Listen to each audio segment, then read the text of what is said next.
Good morning, everyone, and happy Tuesday today.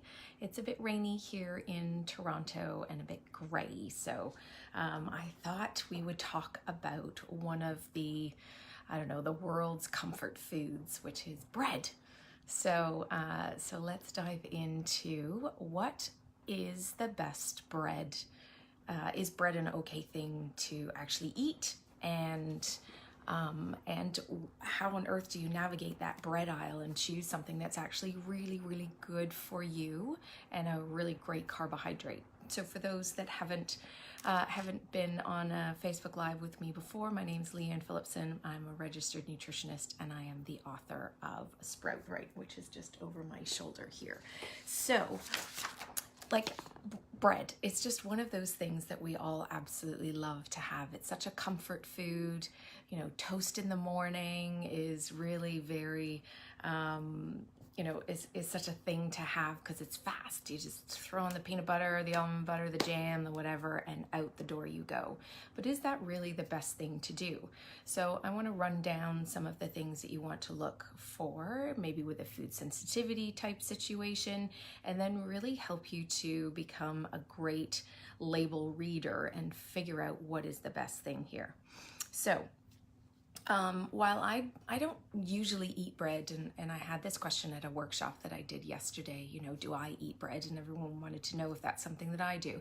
And it's not that I don't, it's just been an evolution over the years where I figured out that by eating bread, then number one, I got tired. Number two, I got really bloated, and I just didn't feel great after I would eat bread. Then I switched to gluten-free breads, then I tried different breads like sprouted breads, Ezekiel breads, all of those kind of things. And now I just come to a place where if I want some bread, then I eat it, and that's absolutely fine. I'm still very careful about what I choose when it comes time for me to have a slice of bread or something like that. And sometimes I just think, oh God, yeah, I just want to have some oil and some vinegar and some beautiful baguette or focaccia bread and just sit there and just do it, which is totally fine to do. So many of my clients, though, who come to see me have got lots of different symptoms, which can have something to do with wheat or with gluten. Now, I'm not saying that everybody needs to go gluten-free, especially if you're celiac, then yes, you are gluten-free, but that's a whole other story. That's not necessarily what I'm talking about here. With food sensitivities, it crops up so much when it's a food that you're eating all the time. And of course, wheat and bread and pizza and pasta, it's one food group that we tend to eat so much because it's super easy and it's super convenient and it's filling and it's fast, and they're tremendous foods to have on hand all the time. So it just comes down to choosing that. Now, a time when I may ask a client to do a bit of a challenge where they're taking gluten products or wheat products out of their diet for 2 to 4 weeks. You really tend to need that time to be able to let the body exhale and know that, okay, that food's not coming in. What am I going to do with that? What's my body going to do with that now? You may notice that you're not as bloated, that you're not as gassy, that, by the end of the day, your clothes still fit. That's something that I certainly used to suffer with years and years ago. And many of my clients, actually, when I practiced in England, who suffered with IBS, there was a local doctor that I had success with one of his patients, and then the doctor just kept sending me his patients all the time to help deal with their IBS. There was a lot of other situations like that. It was bacteria and parasites and things like that. So we did some testing to figure out what it was. But in the meantime, just to ease the symptoms. Hello, Anne. Nice to hear you and see you too. Thank you. Or nice to see your comment. I can't see you guys when you type in, but I always love your comments. So what eased a lot of those symptoms in the beginning for my clients was that when they took wheat and normally dairy out of their diet, then a lot of the acute symptoms, the pain, the real movement from diarrhea to constipation, all of this just eased for a little while. It didn't maintain because there was more underneath that original issue that was being flared up by eating those foods all the time. So not taking gluten out of your diet may make you feel great for a period of time, short period of time, or for a really long period of time. And the best way, the gold standard way to figure this out is to just take it out of your diet for a period of time, but then you got to put it back in again. So it doesn't mean that you're off this particular food forever. It means more that you're just trying it out to see. Now, when you put foods back in to your diet, then you want to go and have like a sandwich, you want to go and have a bowl of cereal, a bowl of pasta. You want to make sure that you go and have some, you know, a good amount of wheat. Now, last week I was interviewed on Barb DiGiulio's show on News Talk 1010. I'm trying to get that clip so I can put that into the blog post as well about choosing your daily bread, about allergy testing and things like that. So that's a bit of another topic I'll save for another time. But also know that in the media there's been some discussion about going and having a blood test type of food sensitivity test. And what are the benefits of that? You know, is it something that is really, it's a great idea to do, or is just a complete waste of money? So, so I shared my thoughts and all of that. So once I have that clip, then I'll share that with you, because it was a really interesting discussion about how on earth do you figure out what is the problem. That really is when a consultation comes in. So I look at your food diary, we go over your history, look at you know, any symptoms that you have, from sore knees to ear infections to sinus infections. Like, really what we eat affects absolutely everything. All right, so back to the bread. So how are you going to navigate that bread aisle and figure out something that is actually healthy? Now, you've got your super squishy, you know, white breads that that when you buy those, then it's amazing that they last such a long time without going moldy. Because typically when you go and buy some fresh bread, maybe from a bakery or a market or something like that, then that squish goes away pretty quick, and it ends up being, you know, a hard crust on it, it goes stale, all of those kind of things. That's a little bit more what you're looking for in a typical fresh bread. Now, there's also breads that you can buy off, you know, off the shelf as you're going down that aisle. It's not a fresh, it's packaged, it's made in a bakery and brought in all packaged up. And there are a lot of tremendous breads that you can get as well. So just to give you a little bit of an idea of what you're looking for when you look at the label. And I've got a couple of breads here just to show you. So here is, and I flipped my camera around so that we can see. So I'll try and get this the right way around. Sorry, because it's backwards, it's like doing a video in a mirror. So this is the nutritional facts, and I think if I did, there we go, we can get it put in this way. So when you look at this and at any label, you want to make sure that you're looking at the fiber, the protein, and the sugar. So those are the three big things that you want to make sure that you're looking at here. So if I look at this one, you probably just saw it there. So calories is about 130 grams per slice. So this is quite, you know, this is a big slice. This is Rudolph's sunflower seed bread, and I'll tell you in a minute why I'm including this one in my discussion today. So we've got fiber is 4 grams, sugar is 0. So there's no added sugar, and then also different carbohydrate count going on there, but the protein is 5 grams. Now, most of the time when you're having bread, it's a full-on carb fest. So finding a bread that has some protein in it is actually really, really important. Now, this bread, because it is made with whole wheat flour, there's water, there's sour in there, which is the bacterial culture. There is sunflower seeds, cracked whole wheat, salt, there's some yeast, and some calcium in there. And then may contain sesame. So that's just for this particular one. So this is Rudolph's, which you buy like this when you take that thing out. Sorry, again, the mirror thing. That's the bread. Now, in my research that I did, and in talking actually to the owner of Rudolph's, I asked why was there sour? Why did he decide to go this way with all of his breads? And he actually said that because it's a more acidic process, then it helps the bread not to go moldy so quickly, which is great, because when you buy it, if you're not really eating tons of it and you're not putting it in your freezer all the time, you kind of want a little bit of shelf life going on there. And again, this is a different bread to your your bakery type bread, or your crusty bread that you go pop into the bakery to pick up, or your baguette, right? That goes stale so quickly. So that was what he said. And then in my research that I did, so sourdough is a process that actually works for me, of course, because it is a fermentation process. And there are really key things that happen in a sourdough process. And this is the direction I'm going in to lead you to make sure that you always are reading your label and make sure that there is some sour and a sourdough process in the bread that you're buying. It's actually a really, really healthy way, not just because of the fermentation. Now, all wheat and a lot of, not all grains, but a lot of grains and beans and all those kind of things, they tend to, they contain something called phytic acid. And the phytic acid is just a part of the bread. So a lot of the time when you soak your rice and you soak your grains, you're helping to break down, and oats, I do overnight oats, you'll find lots of recipes about that on sproutright.com. So that process really, really helps to break down this phytic acid.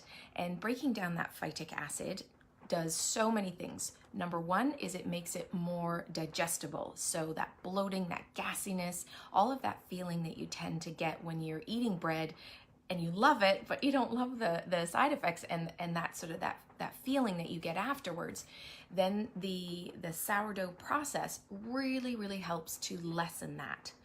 The second thing is that we're eating this food because it tastes good, but also because we want the nutrients from the food. So we want our calcium, we want our magnesium, we want all these minerals and vitamins that are in there, and we want to take that into our body so that we can use it and be healthy and be energetic and feel great. Now, the phytic acid actually blocks the absorption of all of that. So when you get into eating a sourdough bread, when you switch up whatever it is that you're having now, then your body can actually take in so many more of those minerals and so many more of those nutrients because the phytic acid is broken down in the sourdough process or in the sour process. Really, really important. The other thing is that it creates a lower glycemic index bread, which means that when you eat your bread, that you stay fuller for longer. Your blood sugar doesn't do like a huge roller coaster, which it would with your typical white squishy bread, which is really just pure carb. You haven't got the protein, as I mentioned, with this bread as well. And when you've got protein in there, then it's going to slow the release of the carbohydrates, going to help you to feel fuller for longer, which is really, really important. So 3 huge things in having bread that is sourdough. Now, depending on what your kids love, this is a rye bread. So this bread has a little bit more of texture to it, a bit more depth. It's a beautiful bread. The sunflower seeds in there are amazing for fiber, for more nutrients, also for essential fats. So it's such a nutritious bread, but you're not compromising on taste, which is so good, because you go and have, sometimes if you have a pumpernickel bread, but you kind of just want to have a sandwich, it just doesn't necessarily cut it until you really, really get used to it. So this is the perfect transition where you've got that rye going on in there as well, which makes it even healthier. So we've got whole wheat flour in this one, we've got rye in there, it's sourdough, so it is a rock star bread as far as I'm concerned. So that is the Rudolph sunflower seed. There's also a linseed, which is flax seeds. So that's crazy for fiber too. The flaxseed is known for helping to reduce cholesterol because it's so high in fiber. As soon as you increase the amount of fiber in your diet and you're having more regular bowel movements, then that really, really helps. And eating a lot of wheat typically causes more constipation than not. Okay, so here's another bread that I have. This is another Rudolph one. So this is, they call the original rye multi. So this is a multi-grain bread. Sorry, let me just, it's so hard because it's like dealing with moving things in a mirror and getting it the right way around. There we go. So we've got Rudolph's multi-grain bread. And when I look at the back of this one, again, a really large slice, but look at all these seeds that we've got going on here. I just love seeing this. So it's such a seedy bread. There's all those linseed or flax seeds is what we know them more to be called, and a super seedy, super fibrous bread. Now I love that because it just, I'm a granary lover. My British time when I lived in England, and we'd have super grainy granary bread. Oh God, I loved it. So that's why I really love this one. So calories are 170 in this one. We've got fiber of 4 grams, sugar of 1 gram. Now, when I asked about that, then that's because of all the seeds, the grains, so it just ups it. But really, 1 gram of sugar in here is, you know, a few granules, because 4 grams of sugar is a teaspoon. So it's, you know, it's what, a quarter of a teaspoon maybe, and that's in the whole loaf. But that doesn't actually come from sugar. There's no sugar on the ingredient list. That just comes from the fact of all of the extra grains that are in there as well. Protein is 6 grams in this one. Now, the ingredients of this one are unbleached wheat flour, so a bit more white we're starting off with, then water, then whole wheat flour, so it is also whole wheat. There's the sour in there as well.